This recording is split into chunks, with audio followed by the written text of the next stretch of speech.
नमस्कार। इन खबर में आपका स्वागत है। पिछले 1.5 साल से युद्ध में उलझे रूस और उसके राष्ट्रपति व्लादिमीर पुतिन के साथ बहुत बड़ा धोखा हुआ है। पुतिन अपने घर में ही मात खा गए, उनके साथ विश्वासघात हो गया और उन्हीं के पाले हुए भाड़े के सैनिकों ने देश के खिलाफ कर दिया है विद्रोह और कूच कर गए हैं राजधानी की तरफ। अब हम आपको बताते हैं कि पूरा माजरा क्या है। रूस में प्राइवेट मिलिशिया है और उसका नाम है वैगनर ग्रुप। वैगनर ग्रुप के चीफ येवगेनी प्रिगोजिन हैं, जो यूक्रेन से अपने 25,000 लड़ाकों को लेकर के रूस पहुंच गए हैं। उनके लड़ाकों ने रोस्तोव में रूसी सेना के दक्षिणी हेडक्वार्टर पर कब्जे का दावा किया है। रोस्तोव में प्रिगोजिन ने रूस के उप विदेश मंत्री से मुलाकात की है। प्रिगोजिन ने रूसी रक्षा मंत्री सरगेई शोइगु और सेना प्रमुख जनरल वालेरी गेरासिमोव को हटाने की मांग की है। उन्होंने कहा है कि इन दोनों लोगों के कारण ही यूक्रेन में रूसी सेना को नुकसान उठाना पड़ रहा है। ऐसे में राष्ट्रपति व्लादिमीर पुतिन पर वैगनर ग्रुप के विद्रोह को कुचलने का दबाव बढ़ गया है। रूसी जांच एजेंसी एफएसबी ने प्रिगोजिन के खिलाफ सशस्त्र विद्रोह भड़काने का आरोप लगाते हुए देशद्रोह का मामला दर्ज कर चुकी है। एफएसबी ने वैगनर लड़ाकों से प्रिगोजिन के आदेशों को न मानने और उसे हिरासत में लेने को कहा है।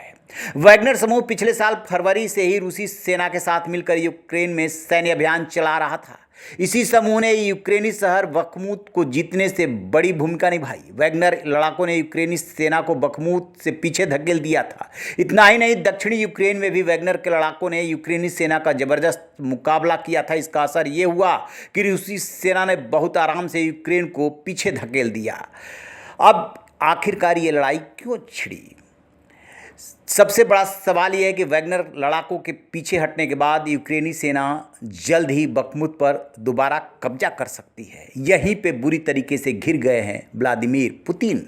इस शहर के कुछ हिस्सों पर अब भी यूक्रेनी सेना का कब्जा है। वैगनर लड़ाके बखमुत शहर के बीचों बीच अग्नि मोर्चों पर तैनात थे। रूसी सेना को अपने जवानों को इन स्थानों पर तैनात करना पड़ रहा है। यूक्रेन में अलग अलग मोर्चों पर युद्ध जारी रहने के कारण रूसी सेना के जवान बिखरे हुए, ऐसे में उन्हें बखमुत में जल्द नहीं तैनात किया गया तो फिर से यूक्रेन बढ़त बना सकता है। वैगनर ग्रुप के विद्रोह के बाद रूसी सेना की जिम्मेदारियां बढ़ गई है। हालांकि वैगनर ग्रुप के कुल लड़ाकों की संख्या 25 से 50,000 के बीच में बताई जाती है। इसके बावजूद वो यूक्रेन में अग्रिम मोर्चों पर युद्ध लड़ रहे थे। 1 साल से ज़्यादा समय से, यानी लगभग 1.5 साल से युद्ध में उलझे रूस के सामने ये बहुत बड़ी चुनौती आ गई है। यूक्रेन से जंग के बीच व्लादिमीर पुतिन के खिलाफ रूस में विद्रोह छिड़ गया, ये कोई छोटी बात नहीं है। जिस पुतिन ने इस प्राइवेट आर्मी को बढ़ावा दिया, उसी प्राइवेट आर्मी ने उनके खिलाफ बगावत कर दी है। मीडिया रिपोर्ट्स के मुताबिक ये प्राइवेट फौज है और रूस सेना के मुख्यालय की तरफ बढ़ रही है। वैगनर प्राइवेट आर्मी है जो कभी पुतिन के साथ थी, लेकिन आज वही पुतिन के खिलाफ जंग के मैदान में है। रिपोर्ट्स में कहा गया है कि वैगनर आर्मी को सड़क पर देख क्रेमलिन के आसपास भारी संख्या में सैन्य गाड़ियों को तैनात कर दिया गया है। सामान्य तौर पर क्रेमलिन के आसपास इतनी बड़ी संख्या में टैंक और बख्तरबंद गाड़ियां तैनात नहीं की जाती। वैगनर फौज के आगे बढ़ने पर रूसी सोशल फोर्सेज ने मॉस्को को चारों ओर नाकेबंदी कर दी है। बताया जा रहा है कि ये बगावत यूं ही नहीं हुई है। जो इसके प्रमुख है येवगेनी प्रिगोजिन, उनके बीच में और रूस के शीर्ष जो सैन्य अधिकारी हैं उनके बीच में मतभेद चल रहे थे। ये जो बगावत है उसी का नतीजा है।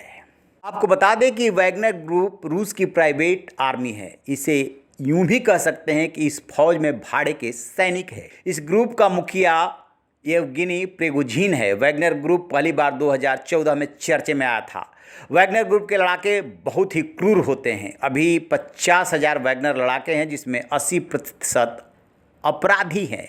ये भी बताया जाता है कि रूस ही नहीं, करीब 18 अफ्रीकी देशों तक वैगनर ग्रुप का नेटवर्क है।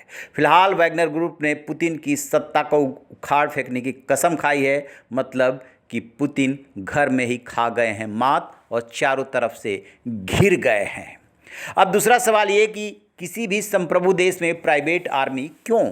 तो आपको बता दें कि विश्व के अलग अलग देशों में, जैसे कि सीरिया सरीखे जो देश हैं जहाँ पे कि लगातार संघर्ष चल रहा है, वहाँ पर जब किसी देश को मदद करनी होती है तो या तो आर्मी के थ्रू करती है या अपने भाड़े के सैनिकों को भेज करके करती है। और जब जिम्मेदारी लेने की बात आती है तो वो देश पलट जाता है कि उसके सैनिक नहीं लड़ रहे हैं। इसी तरीके से विद्रोह वाली जगहों पर भी भाड़े के सैनिक लड़ने के लिए भेजे जाते हैं। ये एक स्ट्रेटजी का पार्ट है, लेकिन पुतिन अपनी ही रणनीति में खा गए मात और स्थिति को समझ नहीं पाए। जिन भाड़े के सैनिकों को उन्होंने बढ़ावा दिया वही भाड़े के सैनिक अब उन्हें दे रहे हैं चुनौती। यूक्रेन युद्ध में रूस पड़ सकता है कमज़ोर।